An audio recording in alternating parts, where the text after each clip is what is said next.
आप बीजेपी के किस नेता और बात से प्रभावित थे? वैसे तो जाहिर सी बात है, जब आतंकवादी हमला जब किसी देश में होता है, किसी भी राज्य में होता है, तो पूरा देश स्तब्ध रह जाता है, पूरा देश हिल जाता है। देश के प्रधानमंत्री नरेंद्र मोदी जी ने कहा था, जब हम 370 खत्म कर देंगे तो आप देखिएगा कश्मीर में अमन और चैन होगा। लेकिन उसके बावजूद आतंकवादी हमले होते रहे, चाहे पुलवामा हो, चाहे पठानकोट हो, चाहे बालाकोट हो। ऐसा क्या हुआ कि आपने बीजेपी छोड़कर कांग्रेस में शामिल हुए? भारतीय जनता पार्टी जो एक जुमलों की सरकार, जिसने लगातार लोगों को सिर्फ पॉलराइजेशन बांटने काटने की बात करी, वही राजनीति करी। जब इस तरह की राजनीति आप करते हो तो आप ही का दिल उस सरकार से, उस पार्टी से उठ जाता है। मुस्लिमों के प्रति दिन रात नफरत फैलाने वाली बीजेपी नेताओं को आप कैसे फेस करती थी? जिस प्रकार भारतीय जनता पार्टी ने मीडिया और social media digital world capture करा, ये सीखने वाली बात है और इस बात की मैं दाद देती हूँ देश के प्रधानमंत्री नरेंद्र मोदी। ट्रंप लगातार भारत का अपमान करते रहे सीज फायर को लेकर, लेकिन उस पे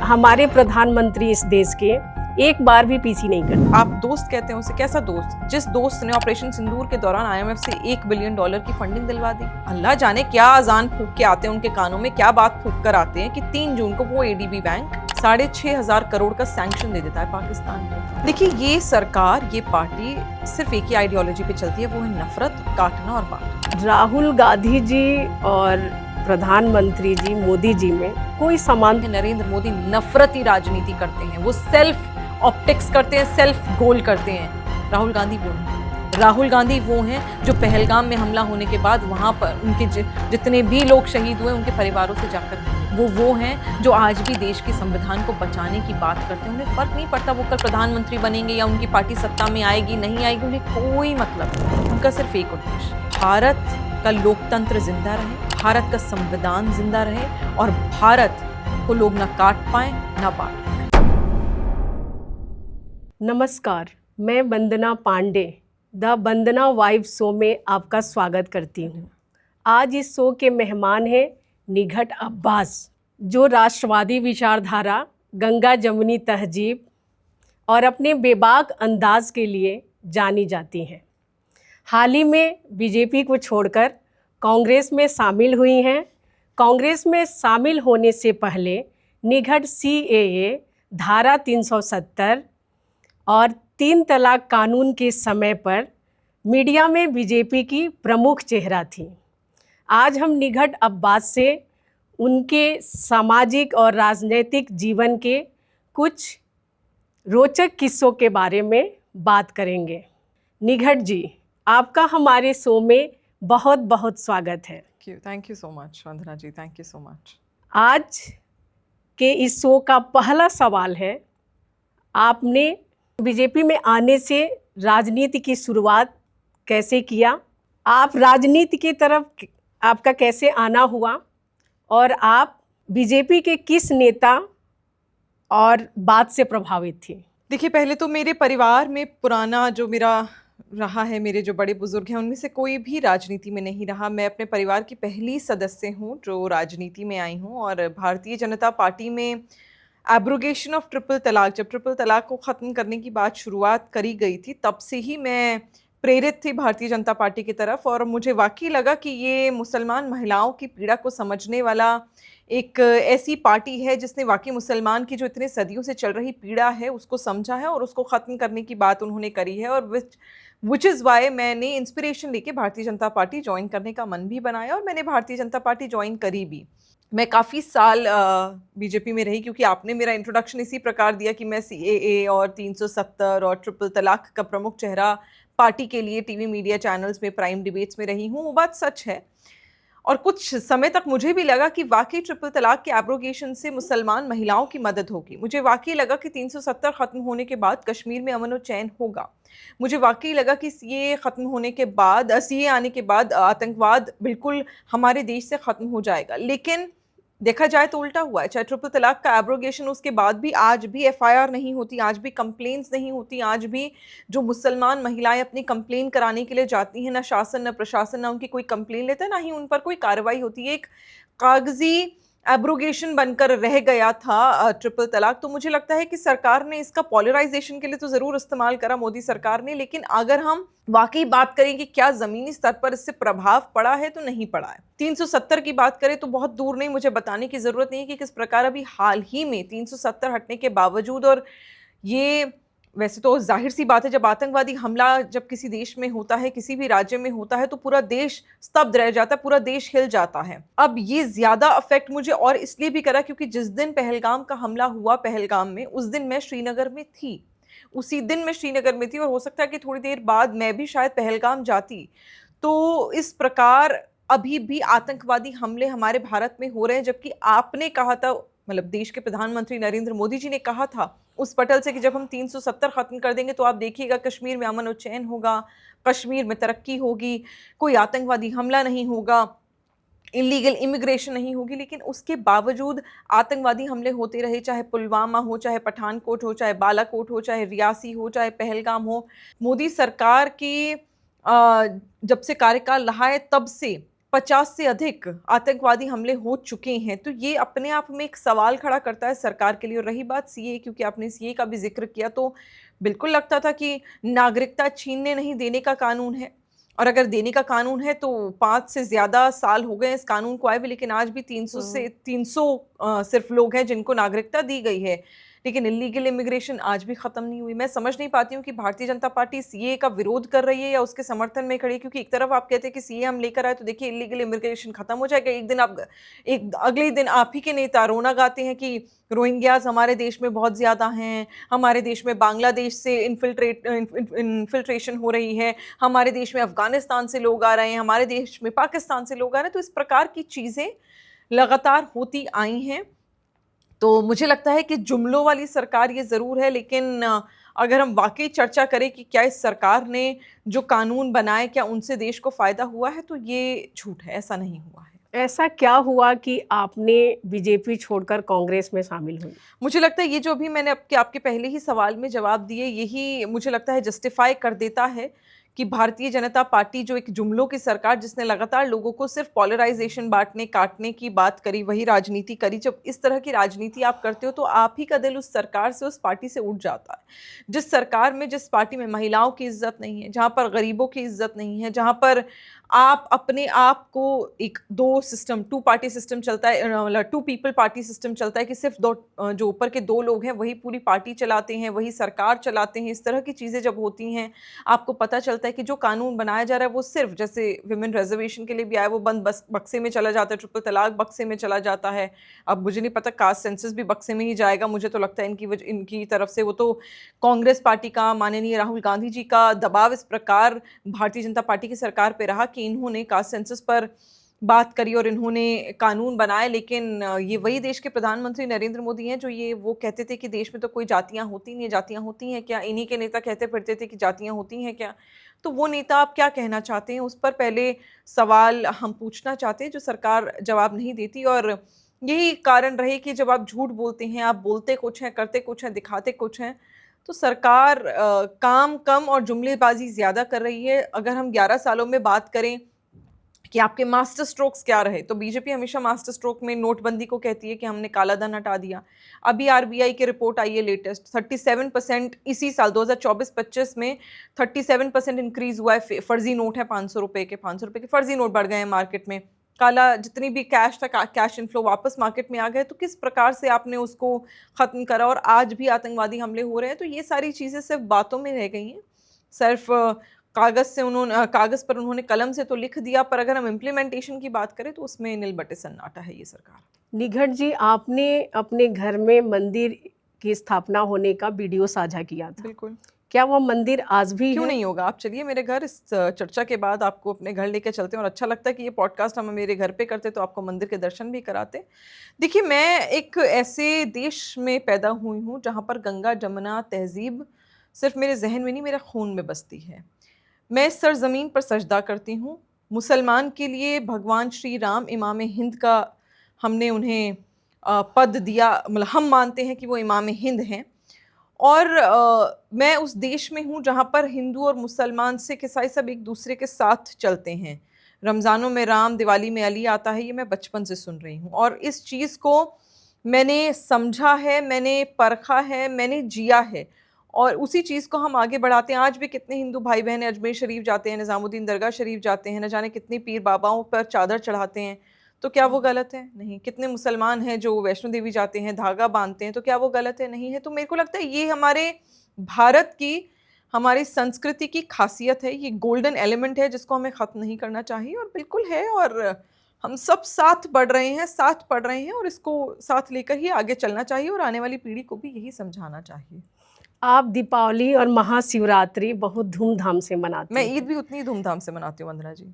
क्या जी जी क्या मुस्लिम संगठनों द्वारा इस कार्य के लिए कभी फतवा जारी हुआ? नहीं, कभी नहीं हुआ, और मुझे नहीं लगता कि मेरी कौम, मेरा समाज इतना छोटा है कि वो मेरे दिवाली मना लेने पर या फिर महाशिवरात्रि मना लेने पर एक फतवा जारी कर देगा। हाँ, बहुत सारे फेसलेस ट्रोलर्स सोशल मीडिया पर आपको बड़ा टारगेट करते हैं, बड़ा वो बोलते हैं कि तुमको जला देंगे, तुम्हें अल्लाह जलाएगा, नर्क में जलाएगा, जहन्नुम में, पता नहीं क्या-क्या। पर इस तरह की बातों से मुझे लगता है हमें ही बचना चाहिए। ये वो लोग हैं जो ना ही अपना असली नाम सोशल मीडिया पर साझा कर सकते हैं और ना ही अपनी असली चेहरा, तो उनसे क्या डरना, उनसे क्या घबराना।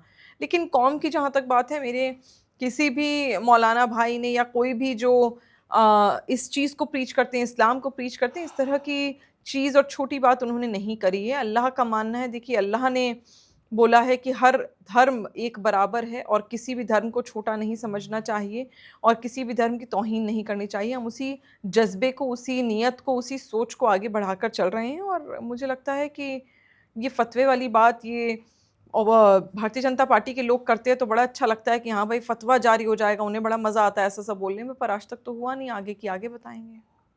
निघट जी, आपने बीजेपी छोड़ते समय आरोप लगाया कि मुस्लिम प्रवक्ताओं को मीडिया में मुस्लिम विरोधी बयान देने का दबाव था। जी। यह दबाव कौन देता था? देखिए, मीडिया सेल बहुत बड़ा है भारतीय जनता पार्टी का। मीडिया सेल में भारतीय जनता पार्टी के इतनी पीआर एजेंसीज़ जुड़ी हुई हैं, मार्केटिंग एजेंसीज़ जुड़ी हुई हैं, जिनको इतना पैसा जाता है कि आप और हम शायद सोच भी नहीं सकते। तो एक सिस्टम भारतीय जनता पार्टी में ज़रूर है, जिसमें आप अपने प्रवक्ताओं को, वो लोग पहले ही बताते हैं कि इस प्रकार की लाइन को लेके चलना है, ताकि टीआरपी ज़्यादा हो और एक हम नैरेटिव प्रोपोगेट कर सकें, जिससे भारतीय जनता पार्टी का एक सिलेक्टेड वोट बैंक है, मैं कम्युनिटी नहीं कहूँगी, मैं सिलेक्टेड वोट बैंक कहूँगी, जो ज़रूर प्रभावित होता है। तो उस चीज़ को लगातार, मैं एक व्यक्ति का नाम नहीं लेना चाहूँगी, मैंने वहाँ 8 साल काम किया है, तो वो अच्छा नहीं लगता। देखिए, कोई भी किसी समिति का या किसी कमिटी का अध्यक्ष है किसी भी संगठन में, तो वो अध्यक्ष बदलते रहते हैं। तो ये पार्टी की सोच है। अगर कोई पर्टिकुलर व्यक्ति भी, अगर वो अध्यक्ष है और वो उस चेयर कर रहा है उस कमिटी को, तो वो उसकी सोच नहीं, वो पार्टी की सोच को आगे बढ़ा रहा है। कल को वो बदलेगा, वो चेयर पे जो भी बैठेगा वो उसी भाषा में बात करेगा जो भारतीय जनता पार्टी की नैरेटिव है, जो भारतीय जनता पार्टी की आइडियोलॉजी है।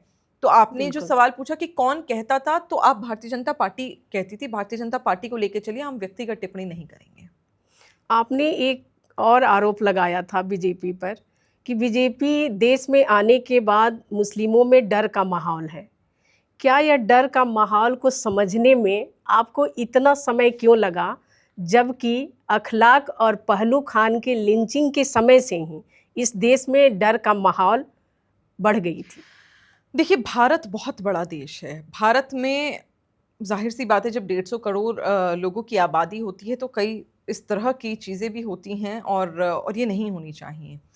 और ये सिर्फ़ एक सामुदायिक धर्म के साथ नहीं होती, अलग-अलग धर्मों के साथ, अलग-अलग समुदायों के साथ होती है, और अक्सर हमें इस खबर सुनने को मिलता है कि किसी और समुदाय ने किसी एक व्यक्ति विशेष या किसी एक समुदाय के साथ ऐसा करा, और ये नहीं होना चाहिए। पहले तो मैं ये कहती हूँ। दूसरा, आपने कहा कि मुझे समय क्यों लगा? मैं भारतीय जनता पार्टी में 8 साल रही हूँ, 7-8 साल रही हूँ, और मैंने उस पार्टी को अपना परिवार समझा है, और तभी मैंने उतना जज़्बे के साथ और उतनी मेहनत के साथ वहाँ पर काम करा है, लोगों की सेवा के लिए काम करा है।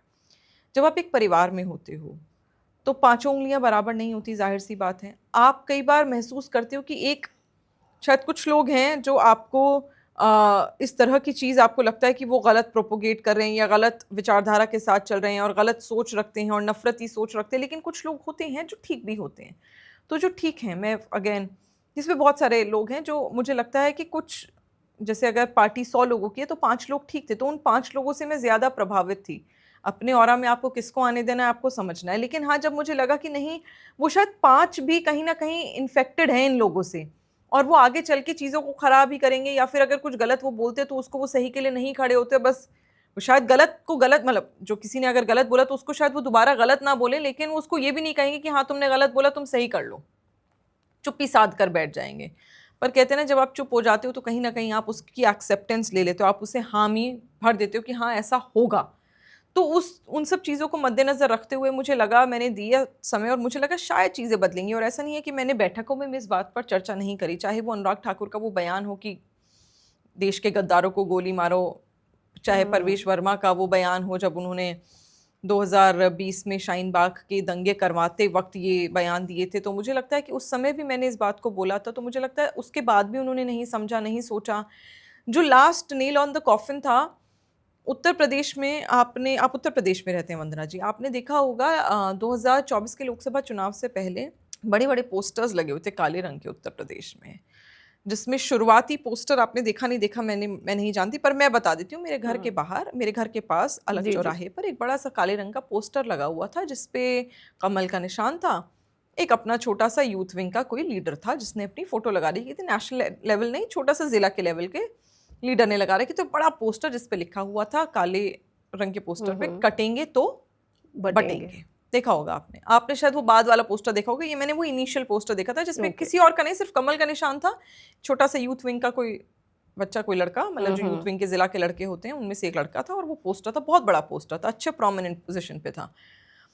अब वो जब पोस्टर मैंने देखा तो मेरे परिवार भी साथ में था, हम लोग गाड़ी में कहीं जा रहे थे, तो मैंने हंसकर कहा, मैंने कहा ये लड़के ना, ये यूथ विंग के लड़के ज़्यादा ही कुछ भी बोल देते हैं, पार्टी लाइन लेते नहीं हैं, ऊपर से आदेश लेते नहीं हैं, देखना 2 दिन में ये पोस्टर उतरेगा और इसको फटकार भी पड़ेगी।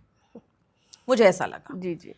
अब 2 दिन बाद हम इत्तेफाकन 2-4 दिन, 5 दिन बाद फिर वहीं उस रास्ते से गुजरे, तो वो पोस्टर वंदना जी उतर गया था, नया पोस्टर लग गया था।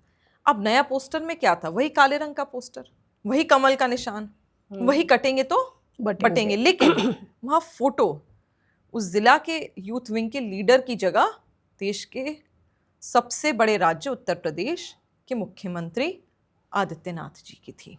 योगी मैं इसलिए नहीं कहूँगी क्योंकि योगी वाले उनके काम नहीं हैं। तो जब मैंने वो देखा तो I was taken by a shock कि क्या यही वाकई हमारी सरकार, हमारी पार्टी प्रोपोगेट कर रही है? क्योंकि आप एक समुदाय को चाबी लगाने का काम कर रहे हो कि कटेंगे तो बटेंगे। जब मैं खुद उस समय भारतीय जनता पार्टी में थी, एक सेक्युलर मुसलमान, एक लिबरल मुसलमान, वो मुसलमान जो हिंदुओं को भी उतनी ही मोहब्बत करती है जितनी कि मुसलमानों को करती है, वो मुसलमान जिसने अपनी कौम से कहीं ना कहीं आपकी पार्टी के लिए खड़े होने के लिए गाली भी खाई, जब मैंने वो कटेंगे तो बटेंगे पढ़ा तो मेरा खून खौला। अगर मेरा, दैट्स व्हेन आई रियलाइज कि अगर मेरा खून खौल सकता है तो एक व्यक्ति जो शायद ज़्यादा पढ़ा लिखा ना हो, जो ज़्यादा प्रभावित ना हो, जिसके आगे पीछे कोई ना हो और ज़्यादा उसको शायद गुस्सा आता हो, मैं जस्टिफाई नहीं कर रही हूँ, मैं किसी के वायलेंस को जस्टिफाई नहीं कर रही हूँ, पर शायद उसको मुझसे ज़्यादा गुस्सा आएगा और वो कर बैठेगा जो उसे नहीं करना चाहिए, जो गलत है। आप किसी के पोस्टर से इस तरह की चीज़ नहीं करोगे, अगर आप कर रहे हो तो आप में कमी, उस पोस्टर लगाने वाले में कमी नहीं है, लेकिन फिर भी ऐसे लोग हैं। तो फिर मुझे एहसास हुआ कि ये चाबी तो लगा रहे हैं, and that is when I realize कि ये जगह ना मेरे लिए है और ना ही किसी मुसलमान के लिए है। और अगर ये सरकार, ये पार्टी सत्ता में रही और आने वाले 10 साल, तो शायद ये एक कौम को बर्बाद कर देगी और हमारे देश को बर्बाद कर देगी। क्योंकि आज की तारीख में आप जीडीपी देख लो, 6.5%, जो आज तक का सबसे कम है। अनएम्प्लॉयमेंट रेट देख लो, 45 वर्षों में सबसे ज़्यादा अनएम्प्लॉयमेंट रेट बढ़ गया है, 9.2%। चाहे आप फूड इन्फ्लेशन बात कर लो, 12%, 12.5% हो गई है। चाहे आप यूथ की अनएम्प्लॉयमेंट की बात करो, 45% से ज़्यादा अनएम्प्लॉयमेंट हो गई है यूथ की, जो ग्रेजुएट हैं, मैं सिर्फ यूथ की बात कर रही हूँ उसके। और जो 45 वर्षों में 9.2% हुई, वो ओवरऑल अनएम्प्लॉयमेंट है। तो अनएम्प्लॉयमेंट लगातार देश में बढ़ रही है।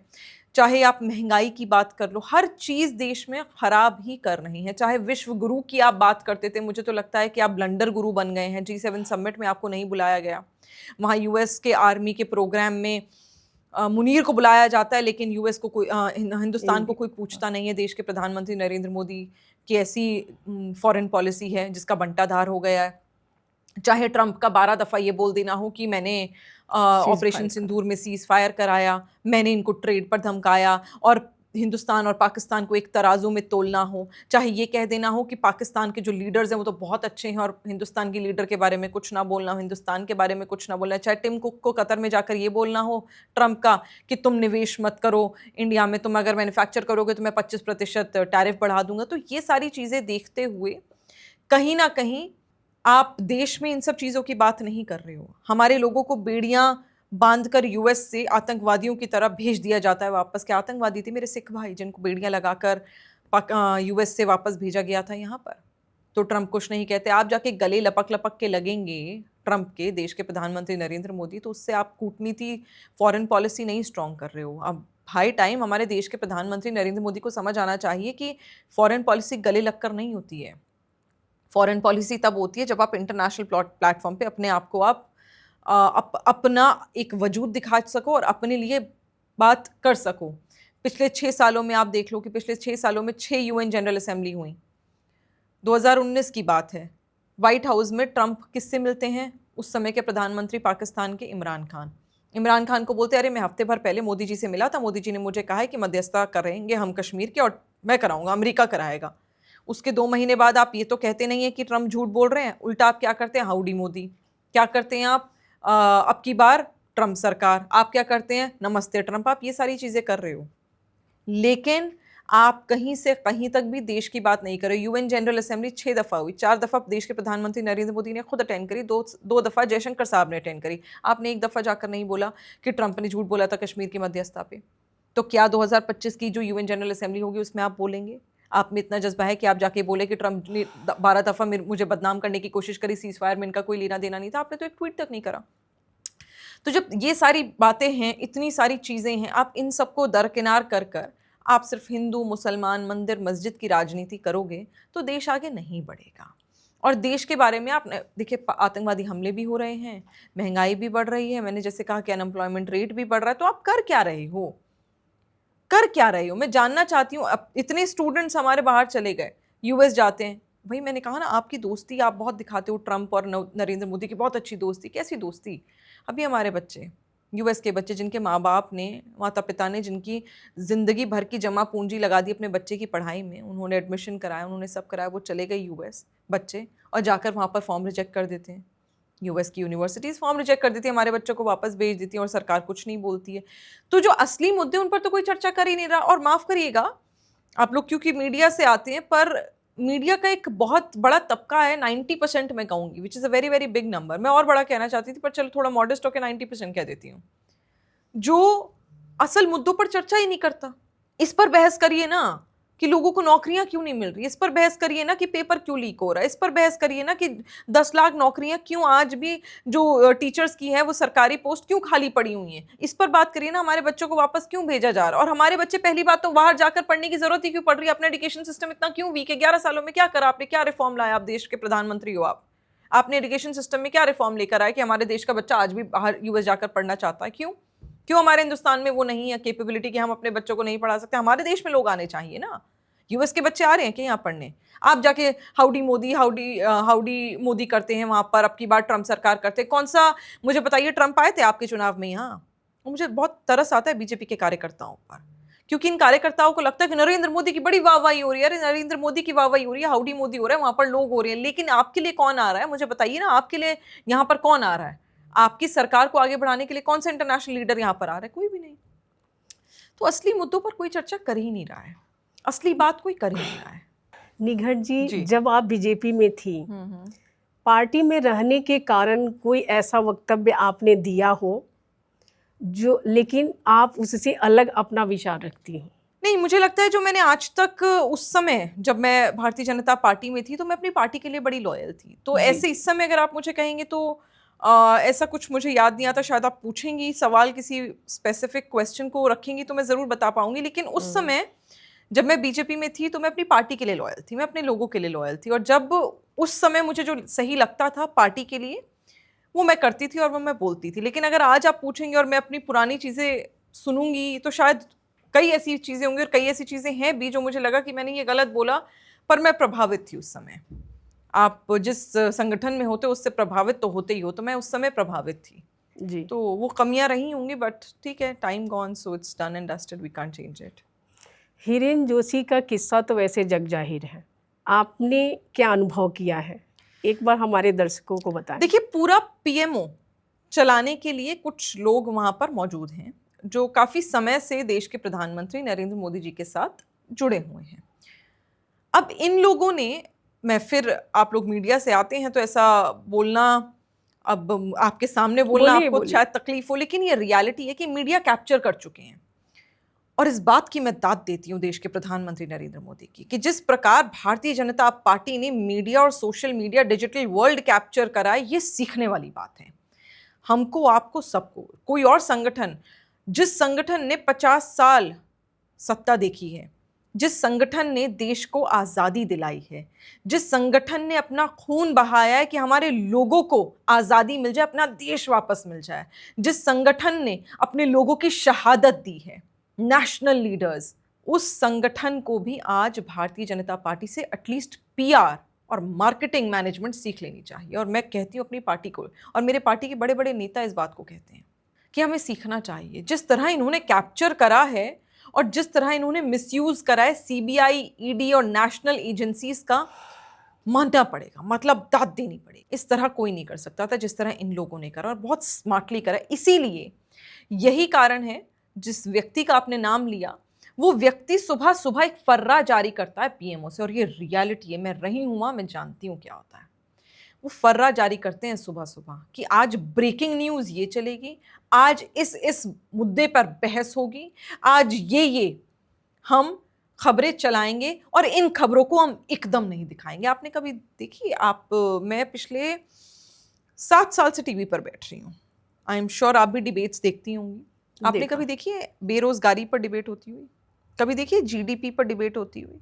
कभी आपने देखी है मणिपुर के मुद्दे पर डिबेट होती हुई, जिसमें सरकार को पूछा जा रहा हो, सरकार से सवाल किया जा रहा हो कि आप 2 साल से देश के प्रधानमंत्री नरेंद्र मोदी वहां क्यों नहीं गए? आपके पास रेंज रोवर में हाथ हिलाने का समय है, कर्नल सोफिया कुरैशी से अपने के परिवार से अपने ऊपर फूल बरसवाने का समय है, ऑपरेशन सिंदूर हुआ, पहलगाम हुआ, उसके बाद पहलगाम के लोगों से आप जाकर, पहलगाम में जो लोग शहीद हुए उनके घरों में जाकर आप लोगों से नहीं मिले, पुंछ में लोगों के घरों पर आप नहीं गए, उनके सर आपने नहीं सहलाए, लेकिन आपने रेंज रोवर से हाथ हिलवाया। पता नहीं आपने क्या हासिल कर लिया था कि आप अपने ऊपर 1 महीने के अंदर अंदर ही अपने ऊपर फूल बरसवा रहे थे। अभी अभी हमारे लोग शहीद हुए थे, उनकी आंखों के आंसू भी नहीं सूखे थे। जो सिंदूर, ऑपरेशन सिंदूर हमने करा, हमारे देश की सेना ने करा, वो सिंदूर अभी अभी उजड़ा था मेरी बहनों का। आपने उनके सर पर हाथ रख के उनको दिलासा नहीं दिया था कि नरेंद्र मोदी आपका भाई, आपकी सरकार आपके साथ खड़ी है। आपने क्या करा? रेंज रोवर से हाथ हिलाया, अपने ऊपर फूल बरसवाए, अपनी वाहवाही करवाई, अपनी रैलियां निकलवाई। क्या हासिल करा था आपने अभी? तो ये सब चीज़ें आप करते ही नहीं हो। मणिपुर की चर्चा आप करते हो, तो ये सब आपने देखा कभी चर्चा होते हुए कि किसी एंकर ने पूछा हो कि अरे क्या हासिल करा है 1 महीने में आपने? पहलगाम में अभी लोगों के आंखों आंसू भी नहीं सूखे, पुंछ में बच्चे अभी अभी उनकी शहादत बच्चों की हुई थी, छोटे छोटे बच्चे भी गए थे, 7 साल के 12 साल के बच्चे भी शहीद हुए थे, अभी शहीद हुए थे। उनके शायद जो हबूब होते हैं, जो भी रस्में रिवाज होते हैं किसी की मौत के बाद, अल्लाह बचाए उससे, वो भी नहीं हुआ था। पर आप बड़ी शाही तरीके से अपने ऊपर फूल बरस वाले थे। किसी एंकर ने पूछा? तो नहीं गोदी पूछा। मीडिया में साहस ही नहीं है कि जरूरी मुद्दों पे बात करें। आपको मेरे सवाल, आपके सवाल का जवाब आप ही को मालूम है। तो वो हिरेन जोशी जिसके नाम आपने लिया, वो पीएमओ में और भी लोग हैं, वो सुबह फर्रा जारी करते हैं कि खबरदार इससे सवाल पूछ लिया तो, या इस पर सवाल पूछ लिया तो। 11 साल हो गए वंदना जी, देश के प्रधानमंत्री नरेंद्र मोदी ने एक प्रेस वार्ता नहीं करी। मुझे याद है 26/11 जब हुआ था, जो बहुत ही दुखद था, बहुत ही दुखद था। उससे बुरा, बहुत ही बुरा हुआ था। One of the worst incidents India has faced, terror attacks. आप गुजरात के मुख्यमंत्री थे नरेंद्र मोदी, आप वहां से दौड़ लगाकर तुरंत आप चले गए बॉम्बे, मुंबई चले गए। मुंबई में ताज के बाहर जाके अपने प्रेस वार्ता करी। अरे अब कौन रोक रहा है आपको प्रेस कॉन्फ्रेंस करने से? पिछले 11 साल से देश वेट कर रहा है कि शायद अब आप आएंगे और जो नॉन फैब्रिकेटेड क्वेश्चंस हैं उनके आंसर्स देंगे, लेकिन आप तो बस आते हैं। चुनाव से पहले या तो आप पीएमओ बुला लेते हैं, या अपने घर बुला लेते हैं, या कोई स्टूडियो सेटअप कर लेते हैं, आपके सामने एंकर बता देता है, वो पीएमओ से आपको सवालों का पर्चा एंकर के हाथ में थमा देते, वही सवाल वो बता देते कि जी कौन सा आम खाएंगे आप, अल्फांसो खाएंगे कि लंगड़ा खाएंगे कि कौन सा खाएंगे, ये वो बता देता है। क्या चल रहा है? आप कितने बजे जगते हैं, आप कितने बजे सोते हैं, आप योगा कैसी करते हैं, आपके चेहरे पे ग्लो कैसा, आप कौन सा मशरूम खाते हो? ये जानना चाहता है क्या देश के प्रधानमंत्री से देश? ये नहीं जानना चाहता। वो ये जानना चाहता है कि जब आपने उस पटल से कहा था कि मैं नोटबंदी कर दूंगा तो आतंकवाद और काला धन खत्म हो जाएगा, 370 कर दूंगा तो कश्मीर में अमन और चैन होगा, जब आपने कहा था सीए हो जाएगा तो इलीगल इमिग्रेशन खत्म हो जाएगी, तो वो कहाँ है, ये पूछना चाहते हैं हम। क्यों आज देश का युवा बेरोजगार घूम रहा है? क्यों आज चूल्हा घर में लोगों के जलता नहीं है, गरीबों के? क्यों क्यों ऐसा होता है कि आटा नहीं होता और परिवार 15 लोगों का परिवार और 6 लोगों का आटा और लोग आत्महत्या कर लेते क्योंकि खाने को रोटी नहीं थी? क्यों? सवाल ये है। सवाल ये नहीं है कि आपने कितने आम खाए, कौन से आम खाए, कितने का सूट पहना, कौन सा पेन लिया, कौन से पेन से साइन करे, कहाँ आप गए, किस मंत्री से आप दूसरे देश के मिल गए। ये नहीं है सवाल भाई। देश थक चुका है, लोग थक चुके हैं, लोग पूछना चाहते हैं आपसे, लेकिन आप जवाब नहीं दे रहे हैं। निघट जी, बीजेपी में रहते हुए मुस्लिमों के प्रति दिन रात नफरत फैलाने वाली बीजेपी नेताओं को आप कैसे फेस करती थी और उनका व्यवहार आपके साथ कैसा होता था? देखिए, कई, जैसे मैंने कहा, पांचों उंगलियां बराबर नहीं है। अगर मेरे व्यक्तिगत रूप से अगर मेरे खिलाफ कुछ ऐसा बर्ताव सभी लोगों का होता तो शायद मैं एक दिन भी वहां ना टिकती। तो व्यक्तिगत ये लोग इतनी जल्दी नहीं करते हैं, लेकिन इनको जब पता है कि ये व्यक्ति आपको मैनिक्विन की तरह आप ऐसे यूज़ कर सकते हैं। मैं अपनी बात करूँ कि हाँ, हम इसको टीवी पर इस्तेमाल कर सकते हैं, टीवी पर एक नैरेटिव प्रोपोगेट करने के लिए इस्तेमाल कर सकते हैं। महिला भी है, मुसलमान चेहरा भी है, युवा चेहरा भी है, तो हमें इसे अच्छे से रखना है, तो उन्होंने वो किया। लेकिन एक वक्त के बाद जब उन्हें लगा कि नहीं नहीं, मुसलमानों को भी टीवी पर भेज कर, या मुसलमान, अब देखिए इन्होंने पूरे मुसलमान, सभी मुसलमानों को एलिमिनेट कर दिया। चाहे नकवी जी हों, उनको हटा दिया, चलिए शहनवाज हुसैन हों, उन्हें हटा दिया, जफर इस्लाम हों, उन्हें हटा दिया। जफर इस्लाम तो वो जिन्होंने मध्य प्रदेश की सरकार बनवा दी, उनको सिर्फ 2 साल का आप राज्यसभा देकर हटा दिए, सब आपने करा। तो मुसलमानों को आपने एक तरह से साइड लाइन कर दिया। कोई नेशनल लीडर आपके पास मुसलमान नहीं है, माइनॉरिटी को, मुसलमान कम्युनिटी को रिप्रेजेंट करने वाला कोई लीडर आपके पास नहीं। तो एक टाइम तक तो इन्होंने शायद प्रयास करा कि हम ये नैरेटिव करेंगे तो शायद मुसलमान और हिंदू बटके और वोट बैंक मिल जाएगा। पर जब इन्हें लगा कि यार मुसलमान तो अब कट गया है एकदम, ये तो समझ ही नहीं रहा है। क्यों नहीं समझेगा ना, क्योंकि जब आप नफरत फैलाओगे तो नहीं समझेगा। तो इन्होंने अपने लीडर्स को भी दरकिरार करना शुरू कर दिया। और सबसे बड़ी बात, मुसलमान के अलावा इन्होंने महिलाओं को, सिर्फ मुसलमान नहीं, हर महिला को दरकिनार करना शुरू कर दी। ये रिजर्वेशन की जो ये बात करते हैं, ये सिर्फ मौखिक है, ये बख्तम है, लिख्तम कुछ नहीं है। ये कुछ नहीं करेंगे। महिलाओं की ना ये पीड़ा सुनते हैं, ना ही समझते हैं, ना ही ये महिलाओं को आगे बढ़ाते हैं। आप बताइए मुझे, आप और मैं बैठे हुए हैं, मैं आपको कांग्रेस पार्टी में अभी शायद बता दूं कि आप मुझे बताइए कि राष्ट्रीय प्रवक्ता आपको टीवी पे, क्योंकि टीवी सब देख लेते हैं, अंदर की पॉलिटिक्स का एक्सेस सबके पास नहीं, पर टीवी का एक्सेस तो घर घर बैठे व्यक्ति के पास है। अगर आज आप टीवी पर बैठी हैं तो शायद, अगर आप टीवी देखती हैं, डिबेट्स देखती हैं, तो मैं कांग्रेस की 2 प्रवक्ताएं आपसे पूछूंगी मेरे अलावा, कि मुझे 2 महिला प्रवक्ता बताइए जिनको आप आए दिन टीवी पर देखती हैं और वो अच्छा बोलती हैं और वो तेजी से लड़ती हैं, जिसको आप आए दिन टीवी पर देखती हैं, आप बता देंगी। बीजेपी में आप महिला प्रवक्ता का नाम बता सकती हैं जिनको आप आए दिन टीवी पर देखती हैं और प्राइम शोज में देखती हैं? They don't send. वो मुसलमानों को छोड़ो, महिलाओं को आगे नहीं बढ़ाना चाहते हैं। वो मुसलमान तो बहुत दूर की बात है, वो महिलाओं के लिए कुछ नहीं करना चाहते। और अगर करना चाहते तो एक ऐसा व्यक्ति जो अपने आप को सनातन कहता है, अपने आप को सनातनी हिंदू कहता है, उससे बड़ा हिंदू उसके हिसाब से कोई नहीं है। रोज टीका लगा के आता है, उसने मेरे हिंदू भाई बहनों की उस टीके की तौहीन करी है। एक हमारे प्रवक्ता को, उसकी माता जी को, मृत माता जी को, जो नहीं है, जिनका स्वर्गवास हो गया, उनको गंदी गाली देकर, वो शब्द मैं यहाँ दोहरा नहीं सकती, मेरी जुबान लड़खड़ा जाएगी, मैं वो शब्द दोहरा नहीं सकती। लेकिन पार्टी ने ना कोई शो कॉज नोटिस उस प्रवक्ता को भेजा, मैं प्रेम शुक्ला की बात कर रही हूँ, ना ही कोई आउटरेज हुआ, ना ही आपने उसको निष्कासित करा, कुछ नहीं करा आपने। सिर्फ आपने, अब महीना 2 महीना आप डिबेट नहीं भेजोगे, तीसरे महीने से फिर भेज दोगे। लेकिन मैं आपको बता के जा रही हूँ, कांग्रेस पार्टी ऐसे प्रवक्ता के साथ बैठेगी नहीं, हम पैनल नहीं शेयर करेंगे। तो अब ये सोचने वाली बात है कि सिर्फ मुसलमान नहीं, महिलाओं के खिलाफ ये पार्टी है, जो महिलाओं की पीड़ा को ना सुनती ना समझती। ये वो पार्टी है जो ना ही पिछड़े वर्ग को आगे करना चाहती है, ना ही ओबीसी समाज को, ना ही एससी समाज को, ना ही एसटी समाज को। ये वो पार्टी है, ये वो पार्टी है जो किसानों की पीड़ा नहीं समझती।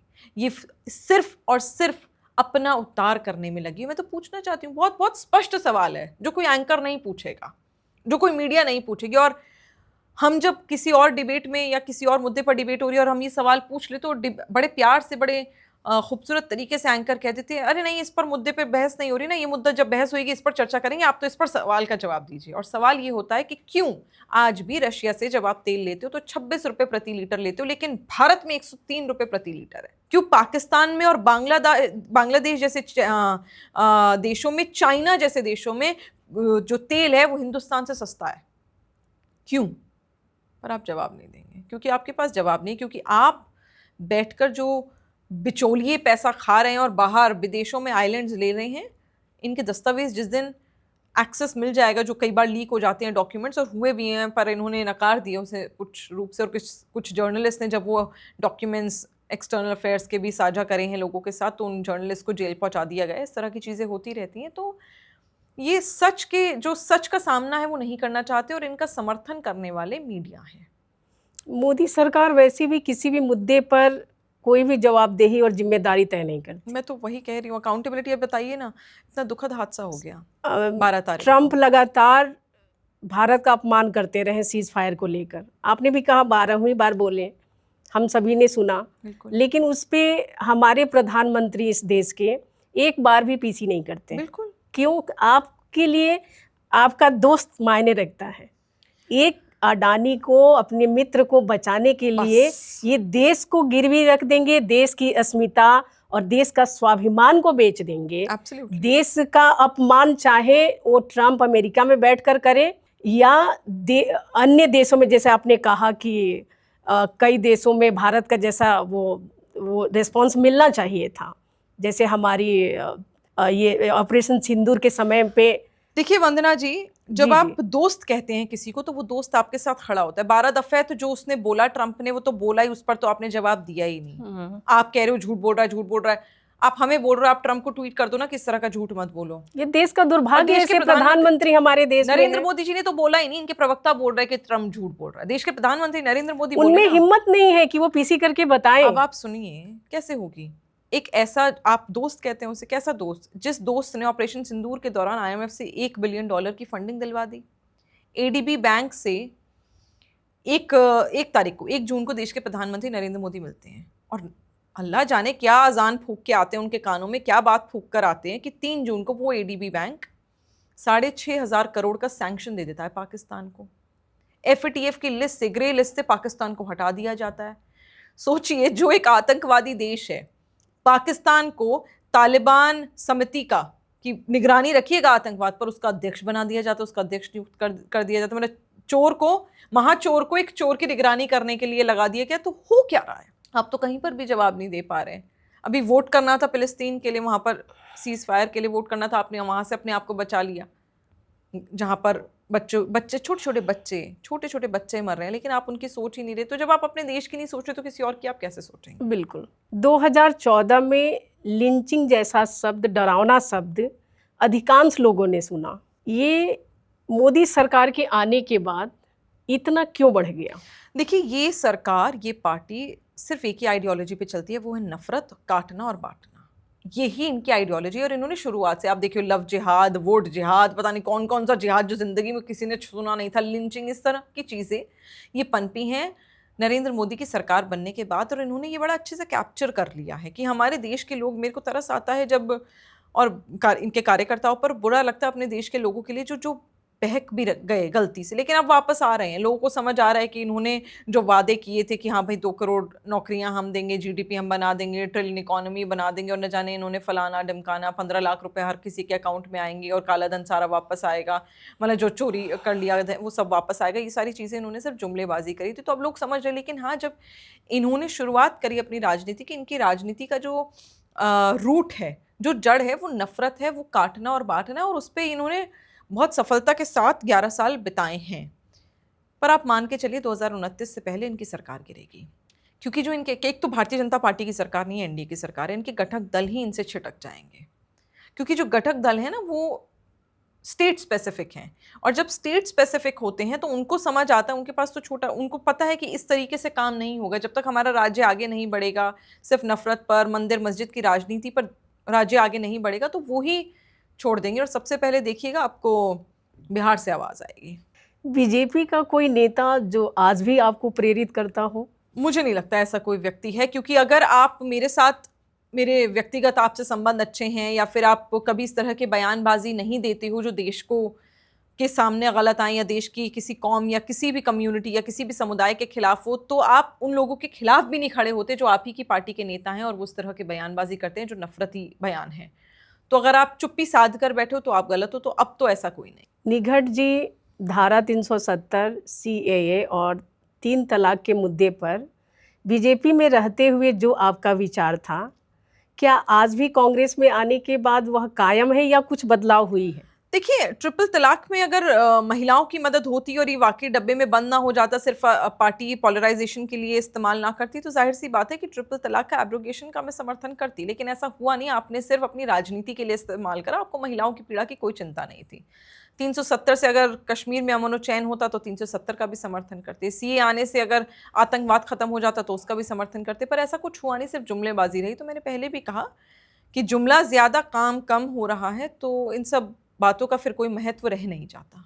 राहुल गांधी जी और प्रधानमंत्री जी मोदी जी में कोई समानता जो आपको नजर आती है कोई या भी दिखाई समानता देती नहीं है। राहुल गांधी को मैं कंपेयर करना भी नहीं चाहती नरेंद्र मोदी से। वो नरेंद्र मोदी इस लायक नहीं, वो नाखून बराबर नहीं है राहुल गांधी के। राहुल गांधी वो व्यक्ति है जो विपक्ष में रहते हुए बहुत कम लोगों में हिम्मत होती है कैपिटलिस्ट को कटघरे में खड़ा कर देना, और राहुल गांधी जी ने वो करा है, क्योंकि उस व्यक्ति को सत्ता का लालच नहीं, उस व्यक्ति को सिर्फ देश के संविधान और देश को बचाने का लालच है, सिर्फ वही लालच है। एक वही व्यक्ति है जो कश्मीर से कन्याकुमारी तक नंगे पांव पैर में छाले करवा कर घूम सकता था, क्योंकि पूरे देश को एक साथ धागे में पिरोने का काम सिर्फ राहुल गांधी जी कर सकते थे, और वो उन्होंने करा है। तो राहुल गांधी के नाखून बराबर नरेंद्र मोदी नहीं है। नरेंद्र मोदी नफरती राजनीति करते हैं, वो सेल्फ ऑप्टिक्स करते हैं, सेल्फ गोल करते हैं। राहुल गांधी वो नहीं करते। राहुल गांधी वो हैं जो पहलगाम में हमला होने के बाद वहां पर उनके जितने भी लोग शहीद हुए उनके परिवारों से जाकर मिले। वो हैं जो पुंछ में लोग शहीद हुए उनसे जाकर मिले, उनके बच्चों को अपने गले से लगाया। वो हैं जो फोटो ऑप्टिक्स नहीं करते। वो हैं जो आज भी देश के संविधान को बचाने की बात करते हैं। उन्हें फर्क नहीं पड़ता वो कल प्रधानमंत्री बनेंगे या उनकी पार्टी सत्ता में आएगी नहीं आएगी, उन्हें कोई मतलब नहीं है। उनका सिर्फ एक उद्देश्य है, भारत का लोकतंत्र जिंदा रहे, भारत का संविधान जिंदा रहे, और भारत को लोग ना काट पाए ना बांट पाए, बस। निघट जी, आप ग्रेटर नोएडा से ताल्लुक़ रखती हैं। कांग्रेस के लिए आपके पास कोई ऐसा प्लान है या रोड मैप उसकी बेहतरी के लिए? देखिए, मुझे लगता है हमारी नेशनल लीडरशिप ऑलरेडी इस पर काम कर रही है। हमने एक संगठन सृजन कार्यक्रम जो पूरे देश भर में हमारा चल रहा है, जिसमें हम संगठन को बूथ लेवल तक मजबूत करने का प्रयास कर रहे हैं, और हमारे सारे कार्यकर्ता, सैकड़ों कार्यकर्ता इसमें जुटे हुए हैं और जोर शोर से जुटे हुए हैं। मैं खुद भी इसमें लगी हुई हूँ। तो ये हमारे नेशनल लीडरशिप से ही ये कार्यक्रम की शुरुआत हुई है, और इस कार्यक्रम को हम बूथ लेवल तक लेकर जाएंगे। और आप देखिएगा इसका फर्क आने वाले राज्य के चुनावों में, चाहे उत्तर प्रदेश का चुनाव हो, चाहे बिहार का, या फिर आने वाला लोकसभा चुनाव हो जो 2029 में होगा, उसमें आप इसका फर्क भी देखेंगे। निघट जी, इस देश की पहली महिला प्रधानमंत्री इंदिरा गांधी जी रहीं, पहली महिला राष्ट्रपति प्रतिभा सिंह पाटिल रहीं। इसके बावजूद महिलाओं को आज तक संसद में 33% आरक्षण नहीं मिला। हालांकि इधर न्यूज़ आ रहा है कि 33% आरक्षण लाने की तैयारी चल रही है। मैंने कहा ना, अधिकतर कानून जो भारतीय जनता पार्टी लेकर आई है, अधिकतर जो बिल में संशोधन किए हैं, जो बिल लेकर आए हैं, वो ठंडे बक्से में चले गए हैं।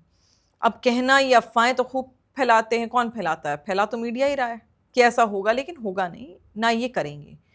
33% आरक्षण संसद में आप देखिएगा कांग्रेस पार्टी ही लेकर आएगी, और ये सपना भी कांग्रेस पार्टी का ही था, और इसको पूरा भी, इस सपने को पारित भी हमारे प्रधानमंत्री जो बनेंगे कांग्रेस पार्टी के, राहुल गांधी जी, वही पूरा भी करेंगे। कांग्रेस को भी बहुत समय मिला, लेकिन महिलाओं के प्रति 33% आरक्षण मिनिमम जो होता है, लेकिन देश की आधी आबादी है, लेकिन उसके लिए कांग्रेस ने भी नहीं सोचा। देखिए, कांग्रेस ने लगातार कई महिलाओं को वो पटल दिया है, जिसमें सुप्रिया श्रीनेत लगातार बोलती हैं, बहुत बेबाक बोलती हैं, मोदी सरकार को कटघरे में खड़ा करती हैं। इसके बावजूद ऐसी कितनी महिलाएं हैं जो संघर्षों के माध्यम से अपनी आवाज को बुलंद करना चाहती हैं, लेकिन उनको वो मौका नहीं दिया जाता। नहीं, देखिए, या तो वो राजनीतिक घराने से हो तो उनका ऐसा मौका मिलने का। वंदना जी, क्या होता है ना, देखिए, ये मैं तो क्या कहूंगी, मेरी तो छोटी मुंह बड़ी बात हो जाएगी, लेकिन हमारे नेता श्री राहुल गांधी जी ने इस बात को कहा है कि कुछ कमियां शायद हमसे भी हुई हैं, हम भी सत्ता में रहे हैं, और ये राहुल गांधी जी ने खुद कहा है, और ये बहुत बड़ा दिल जज्बा चाहिए होता है इस तरह की बात नेशनल लेवल पर बोल देना, कि उन्होंने कहा, उन्होंने इस चीज़ को एक्सेप्ट करा कि कुछ कमियां हमसे भी रही हैं, पर आने वाले समय में हम उसी को चेंज भी करेंगे और उसको ठीक भी करेंगे।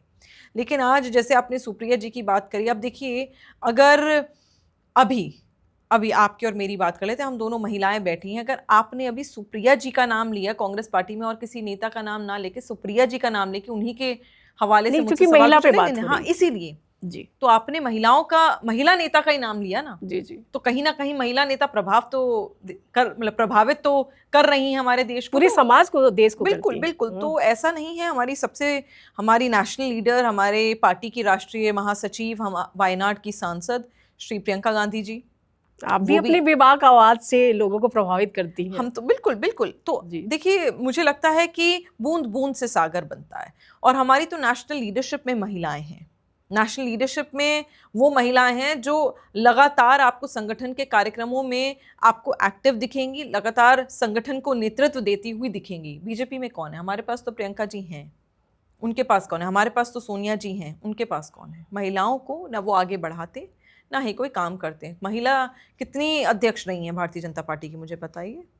कितनी महिला राष्ट्रीय अध्यक्ष रही हैं? हमारी रही हैं, सोनिया जी रही हैं, और पार्टी ने इलेक्ट करके उनको वहां उस क्या पद पर संघी बिठाया। विचारधारा इसका कारण रहा है? वही है, और क्या है? आपको क्या लगता है कि आरएसएस महिलाओं को आगे बढ़ाएंगे? आरएसएस एक ऐसा गुट है जो नफरत करता है महिलाओं से। क्यों आरएसएस में कोई और महिलाएं नहीं होती? सिर्फ आपको अधिकतर आदमी, उसका महिला विंग भी है। महिला विंग कहने को तो है, कहने को तो मुसलमान विंग भी है, मुस्लिम राष्ट्रीय मंच भी है। मुझे बताइए ना, कितने मुस्लिम नेता सरकार में है? कहने को तो सब कुछ है, कहने को तो ओबीसी विंग भी है, कहने को तो बहुत सारे विंग है। विंग बनाने में कैसे, विंग ही तो बनाना है ना? जैसे देश के प्रधानमंत्री नरेंद्र मोदी इनॉग्रेशन करने में, क्या इनॉग्रेशन ही तो करनी है, कर दी उन्होंने चिनाब ब्रिज की। ये नहीं बताया कि 80% काम तो मनमोहन जी की सरकार में हो गया। तो कह देने से थोड़ी ना हो जाता है, असल में आपने क्या करा उससे फर्क पड़ता है। निघट जी जी, एक आखिरी सवाल, पूछिए। राजनीति में आने के बाद महिला होने के नाते किसी कठिनाई का सामना करना पड़ा हो या महिला होने का लाभ मिला हो? देखिए, महिला जब, मेरा ये मानना है, सिर्फ राजनीति क्यों, हर जगह पर महिलाओं को थोड़ा ज्यादा स्ट्रगल करना पड़ता है। चाहे वो राजनीति हो, चाहे वो प्राइवेट कंपनी हो, चाहे वो बिजनेस करना हो, चाहे वो घर में हो, चाहे वो अपना वजूद खड़ा करना हो, हर जगह महिलाओं को स्ट्रगल थोड़ा ज्यादा ही करना पड़ता है। लेकिन मुझे ये लगता है ये हमारी कमजोरी नहीं है, हमारी ताकत है। अगर ऊपर वाले ने हमें ऐसा बनाया है और ऊपर वाले ने हमारे लिए लिखा है कि हम थोड़ी ज्यादा मेहनत करेंगे, तो वो इसीलिए लिखा है क्योंकि उन्हें मालूम है, ऊपर वाले को हम पर भरोसा है कि हम मेहनत ज्यादा कर सकते हैं। क्यों सिर्फ औरत बच्चा पैदा कर सकती है, आदमी नहीं कर सकता? क्यों औरत ही माँ हो सकती है और आदमी नहीं हो सकता? मैं नहीं कह रही कि आदमी कम होते हैं, वो अपने क्षेत्र में अपने तरीके से बहुत मेहनत करते हैं, और उनके लिए भी सलाम, उनको जितनी वो मेहनत करते हैं। लेकिन क्यों ये चीज़, सबसे बड़ी दुनिया की चीज़, एक बच्चा पैदा करना एक औरत कर सकती है? क्योंकि भगवान ने, अल्लाह ने, ऊपर वाले ने हमें चुना है कि हम में वो ताकत है कि हम वो थोड़ी ज़्यादा पीड़ा ले सकते हैं। तो मुझे लगता है मैं तो उसे एम्ब्रेस करती हूँ कि अगर मुझे ज़्यादा एफर्ट्स करने हैं या वंदना जी को ज़्यादा एफर्ट्स करने हैं, तो क्यों? इसलिए क्योंकि हम एफर्ट करने लायक हैं। कोई बात नहीं, होता है। तो मैंने इस चीज़ को कभी चैलेंज नहीं, मतलब चैलेंज इन द सेंस, मैंने इसको कभी तकलीफ नहीं, चैलेंज की तरह लिया है कि हाँ, मेरे लिए चैलेंज है, मैं तो करूँगी। और मुझे लगता है हर महिला में वो जज्बा होना चाहिए, और शायद वो जज्बा, और शायद नहीं, 100% वो जज्बा आप में भी है, तभी आप भी यहाँ बैठे हो और आप इंटरव्यू कंडक्ट करना चाहते हो। तो ये सारी चीज़ें, मुझे लगता है महिलाओं को साथ मिलकर आगे एक दूसरे का हाथ पकड़कर बढ़ना चाहिए, और हम कर रहे हैं। जी शुक्रिया साथियों, आज इस शो में बस इतना ही। आगे फिर किसी नए मेहमान के साथ बातचीत जारी रहेगी।